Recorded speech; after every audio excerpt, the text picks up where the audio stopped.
Full-time RV living with kids.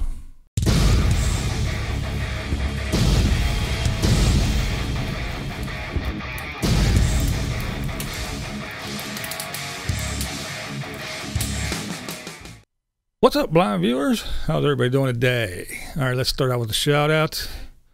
Today's shout out is Cynthia Malone. Thanks for being a blind viewer. Appreciate it. I was catching up with some of Josh and Kaylee from the Freedom Theory. They are pregnant. So I haven't watched them a whole lot because a lot of their videos are all about, yeah, I'm pregnant, I got to go to the doctors and this and that, and I got to get baby clothes, and I'm fixing this little spot for a nursery. And so not my kind of style. So I'm kind of like in and out, just checking. But it does have me interested. And it did bring up the question, make good old blind views think. Full-time RV living with kids. Good? Bad? Don't care? How do they do it? What are the challenges? So many questions. So I guess when it comes down to it, I guess it's pretty much like everywhere and anything else. I mean, you got people who don't take care of their kids. You got people who've helicopter parents that are always there. You got all kinds of different people in cities, out in the country, in the sticks and bricks, whatever. So there are a wide variety of people everywhere. But when it comes to the RV life, I have questions. Now you have people like Less Junk More Journey. Now they have their little one. She's preschool age. She's not in school yet, but she's already, in my opinion, ahead of the game. She got to jump on things. They're out and about. They're traveling. They go to all the spots, Joshua Tree, the Grand Canyon, all that good stuff. So the little girl, she's been there. She saw it. She didn't just read about it in a book. She actually saw it. She was there. She wants to know about a buffalo or a rabbit or whatever. They can go and they can point it. Right there's one. And she can see it. Now they travel around a lot. They go to, campsites and RV parks, and they boondock, and they mixed up. They're around all over the place. But then you got the ones that just travel around all over the place, and they're never in one spot for more than a couple days. So what are the advantages these kids are getting when they're spending, a couple of weeks at RTR, and a couple of weeks down the road in some little other hunk of the desert, and then go back another couple of weeks in Quartzsite somewhere, and then go to California and spend 2 weeks in the desert, then come back to Quartzsite for a couple. Well, what about them kids? Now I know you're going to look and you're going to say, homeschool dummy. Come on, blind views. Stupid. They get homeschooled. Yeah, of course they do. Now, I am totally aware that different states have different rules. Now I know here in PA, in Pennsylvania, where I live, we have very, very, very strict rules as to the homeschooling curriculum and all that good stuff. So you have to have your kid registered in a school district, wherever you live, whatever school district you live in, your kid has to be registered in. So if you're in a new school district every week, how do they do that? You also have to have an annual evaluation. So, do these people go back somewhere every year at the end of the school year and turn in stacks of papers and paperwork to get evaluated? Or is it like the, driver's license and everything else and mailboxes and everything? Do they have some way to circumvent the whole ordeal? Do they get away with it some other way? I mean, even to get your kid out of school to be homeschooled, there's a whole process that has to go on there. Paperwork, and are you qualified to even be a teacher? Can you give that kid enough knowledge? Can you stick to some certain curriculum? You have to get a curriculum. You still have to meet certain standards for each year, whatever it is, whether your kid's in 1st grade, 6th grade, 10th grade, whatever it is. They have to meet that certain standard. They have to take some kind of annual test to see if they are eligible to move on to the next grade. How do they do that? Is it all done on computer? So if everything's done on computer, now you have my next group of questions. Now you're in an RV, and you're already, let's say, limited on space. You don't have a whole lot of storage. You got, we'll say, at least 3 people, and usually a pet. So you got mom, you got dad, you got a kid, and a dog.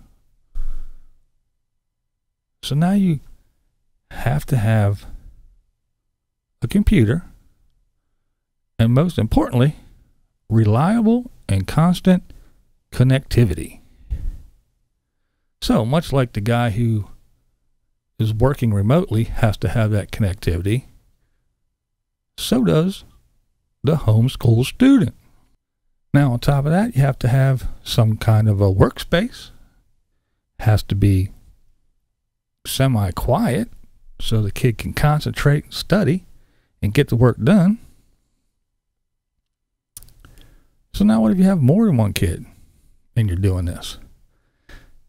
How do they find the room and the space and the connectivity? And, you know, okay, I know you're doing homework, but we got to pack up and roll down and go to the dump station and fill it with water, and then we got to do some laundry.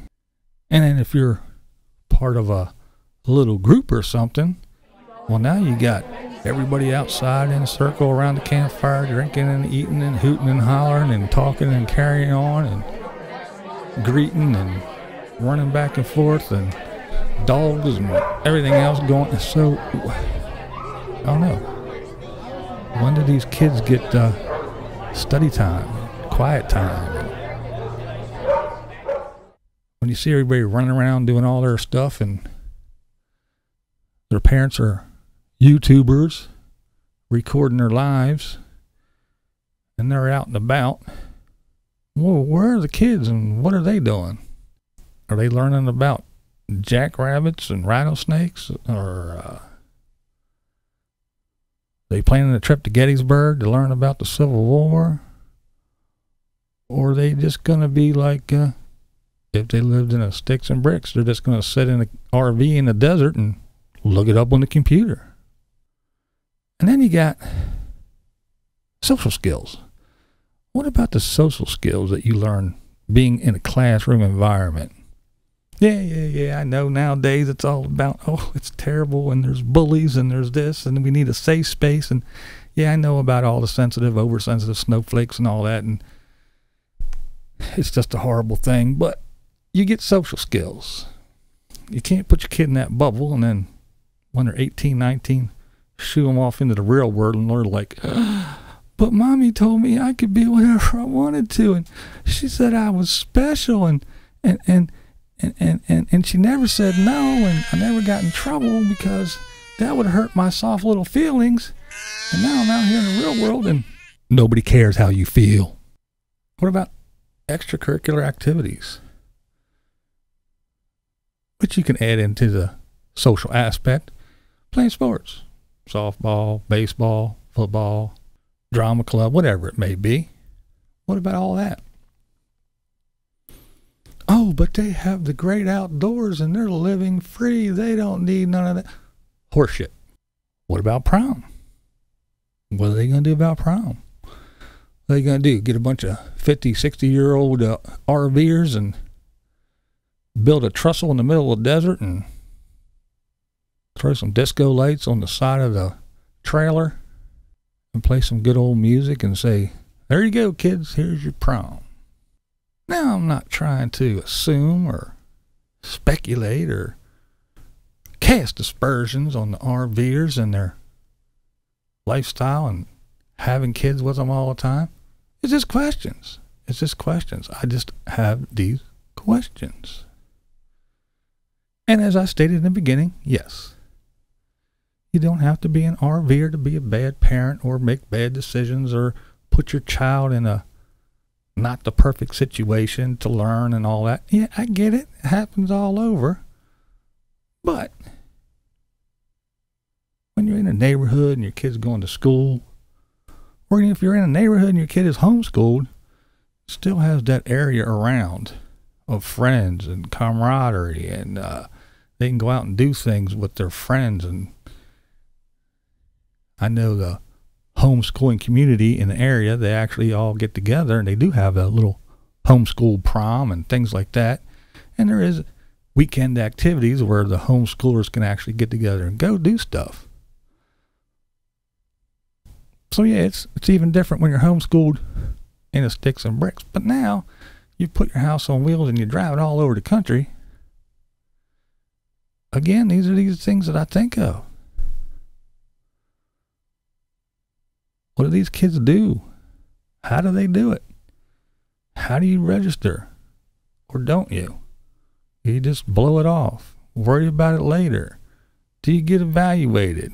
Is your kid really in school? Is there even a record of your kid? I don't know. These are things I just wonder about. And I'm not just focusing on the negative. I do say that yes, there are advantages if you take that opportunity and use it. There are advantages. Like I said, if part of the curriculum is we're going to learn about the Grand Canyon, well, you can drive the Grand Canyon and say, there you go. Have a look at it. It's the Grand Canyon. Isn't that awesome? Not just read about it and look at pictures in a book. There it is. What are we learning about? Oh, what? Something that happened in Savannah, Georgia? Oh, yeah, well, give us a couple days. Ta-da, there we are. We're in Savannah, Georgia. This is where this happened. There's that mansion. There's that. This is where the Underground Railroad was. There you go. Oh, we're going to learn about the Civil War? Well, let's take a trip to Gettysburg. There you go. Yeah, so I do see the advantages. You can just up and go and see everything and anything. But I do, more often than not, see the ones that just hang out and, again, they're scrounging for gas money and time to do laundry. So where do they fit in the time and resources to go travel around and show their kid whatever, besides a bunch of rocks in the desert and the same 4, 5, 6 other RVers every day and chasing around dogs and cats and playing, which I'm sure is a blast when you're a kid, but that can only take you so far. Because one day you're going to get old and it's going to be time for you to make a decision to look around you and say, hey, my parents traveled. They were full-time RVers and they took me around the country. I got to see amazing sunsets, beautiful canyons, wondrous wildlife. And there's others that are going to say, yeah, my parents were full-time RVers. And what I learned was, you really don't have to do anything but sit in the desert in a lawn chair, drink beer, and make YouTube videos.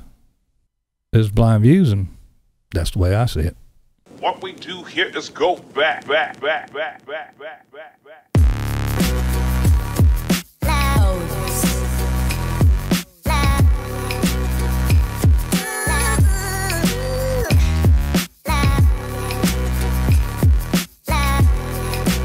Africa.